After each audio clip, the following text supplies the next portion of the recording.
So this is my 1985 60 series Land Cruiser with a 2H diesel, and unfortunately it's got a bit of a tin worm, and I think now is about time to strip it down and send it off for a rebuild. But I will be doing it myself, and I thought I'd document it. This is another front end I kept off of one about I don't know, 3 years ago possibly. Round headlights, which I want to keep, but unfortunately they all suffer with the same rot in the front body mount there. So we're going to be doing away with the body. This one is a tipper, but I'm going to do away with that because I don't need it. And I mean, the chassis is not too bad. I mean, it's a bit flaky in places, but after it's been sandblasted we should be okay. So what we're going to do is strip it down, take all of that off, take the tank out, engine, gearbox, just leave it as a rolling chassis, and then we'll see what's left and start an idea from there really, and I'll keep you posted. Right, so the 60 is now in the workshop, and the back body is off, that's sold, gone. I think the plan of attack is going to be remove the bumper, remove the radiator, and these actually unbolt down the front of the firewall here and in front of the doors, so this whole front section can be easily removed. And then once that's all done, using the hoist, we'll just go all four corners, lift the whole cab up and off, which will leave us with a rolling chassis, and then lift the engine and gearbox out in one lump, because although it's all being rebuilt in terms of the body and everything, the engine and box I know is very good on this, so I'm not going to touch them. It's literally just going to be refreshing, obviously, the other cab, the paint and all that sort of stuff. So yeah, I'm going to probably do a time lapse of everything coming apart, because it's just nuts and bolts, and if you've seen one video of that sort of thing, then you've seen all of them really. So yeah, I'll get to stripping it.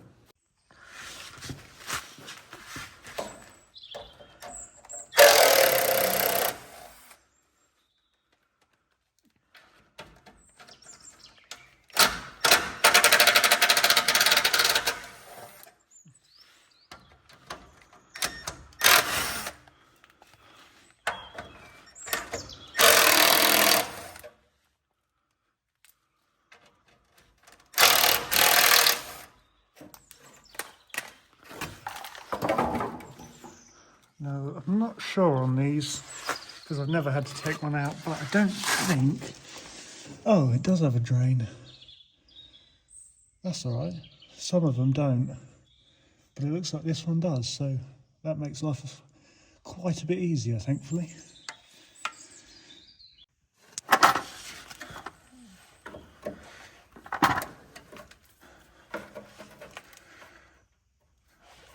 This is probably going to go absolutely everywhere, to be honest, but we'll see.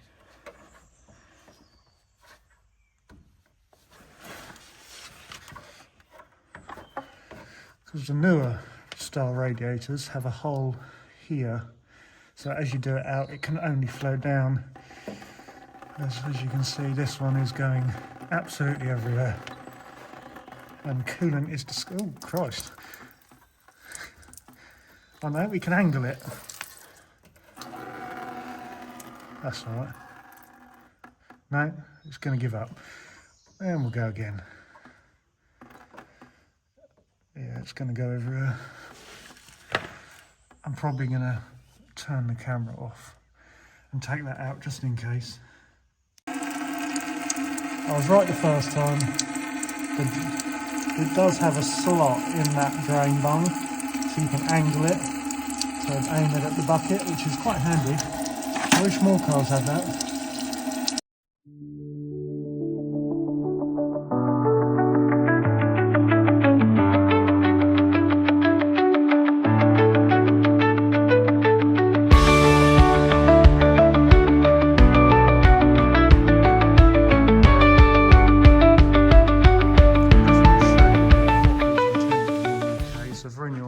if anyone watches from Australia, you don't know what rust is. So this is the battery tray, and I've just unbolted it and it wouldn't move. I wonder why.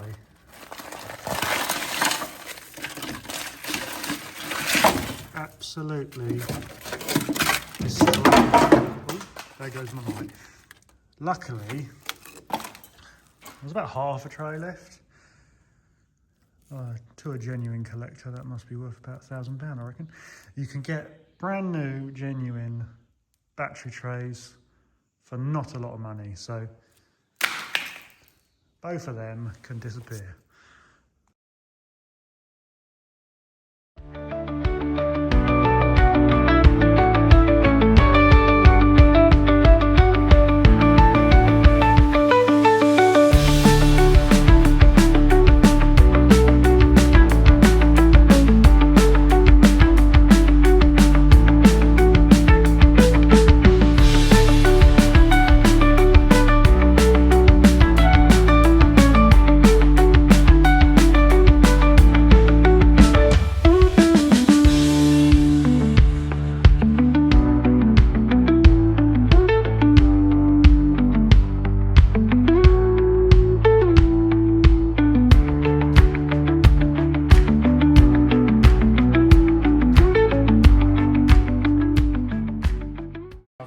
Bonnet bolts out via two. I'm so sorry, everyone. It's quite a big, heavy bonnet, so With a history now, I knock myself out, then 40 years, James had this project won't be getting studio finished. albums still going strong. No, you should be alright, hopefully. And also recently revealed their first authorized document. No way without release later this year. I did it. Sorry, I'm sorry. My life is complete. We just keep on dancing family. It got better. It was good, but unfortunately, because it's been painted with Raptor, there's no chance of getting that off without damaging something, so we're not going to use it. We're going to go with another bonnet that's not been painted, so it's good.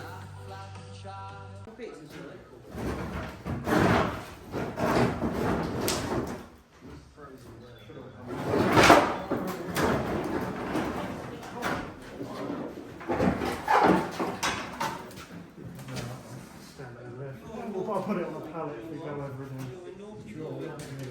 No, I won't stay here at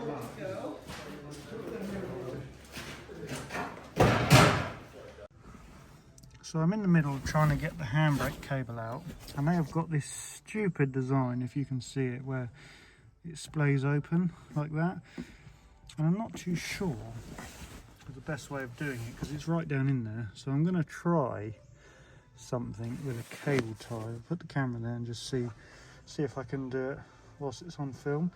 It might not work, but it might. There's only one way to find out, really. Get that over there, get it right in there, tighten that up, right down on the pegs that are meant to splay open. Tighten it as much as I can. Don't know if I can get any tighter than that without it breaking. See if it really gets No, because these things are just ridiculous. There you go, that did well. No, I'll have to try a different approach. Well, I think I actually got it to work with the zip clip. I had to use a different one because the first one broke. We should soon find out as we go under here. There is it. There it is. Yeah, it looks like it's come out. Where are we? What have we done here? Come right in. There you go. Professional. Bit Toyota don't do it like that. Right, so I got the front end off. Got all the cab mounts, there's only 4 under there, 4 all unbolted, handbrake cables out. So all I've got to do is remove this, unbolt the steering shaft, the 2 brake lines, a few of these coolant hoses which go from the engine to the body, and then the fuel line, which is only that one I think, and maybe the return, wherever that is. And yeah, and then I'll lift the cab off hopefully and test the strength of whatever I missed. Right, we should be all off. It's time to start lifting and possibly crying, depending on how it goes.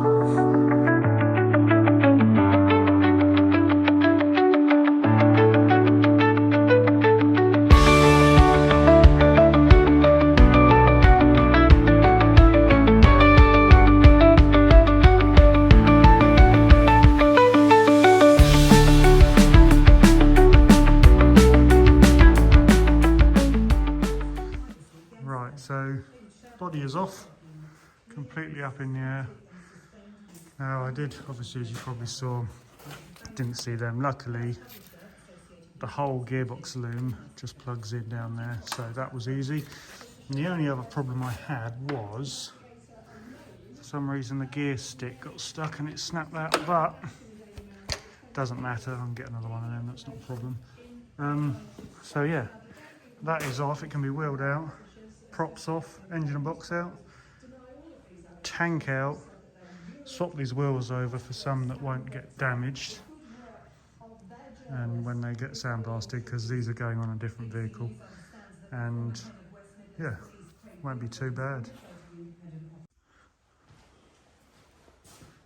Right, so that's a big milestone sorted.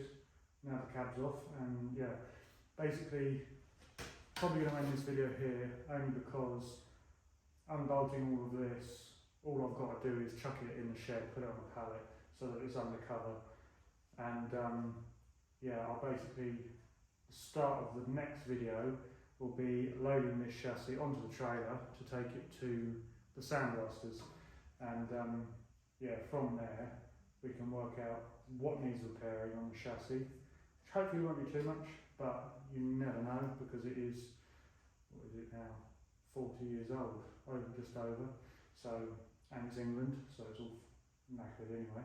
But yeah, so tank out, engine out, wheels changed, bumper off, props off, all the brake lines and wires that run up the side there will all come off, just so they don't get in the way of blasting. I'm going to blast the axles complete, although I will get a rebuild kit for them, just because the swivel hubs are all leaking, and yeah, they're not too bad to do. It's just a job that no one enjoys. It's all disgusting and oily. But yeah, so the next video will be, as I say, the basically the restoration of the chassis and the axles and all that sort of thing. Won't be out for a while because I've got to do all this between jobs and work. So yeah, hopefully you enjoyed it. If you did, sorry, then yeah, follow along for more, because it won't be long. There are other projects I've got to do, and I have started filming some other ones on them on various Toyotas, but this is going to be the first one because I'd like to get this done fairly quick, because I do miss driving it and it is such a lovely vehicle. And yeah, so hopefully tune in for the next one.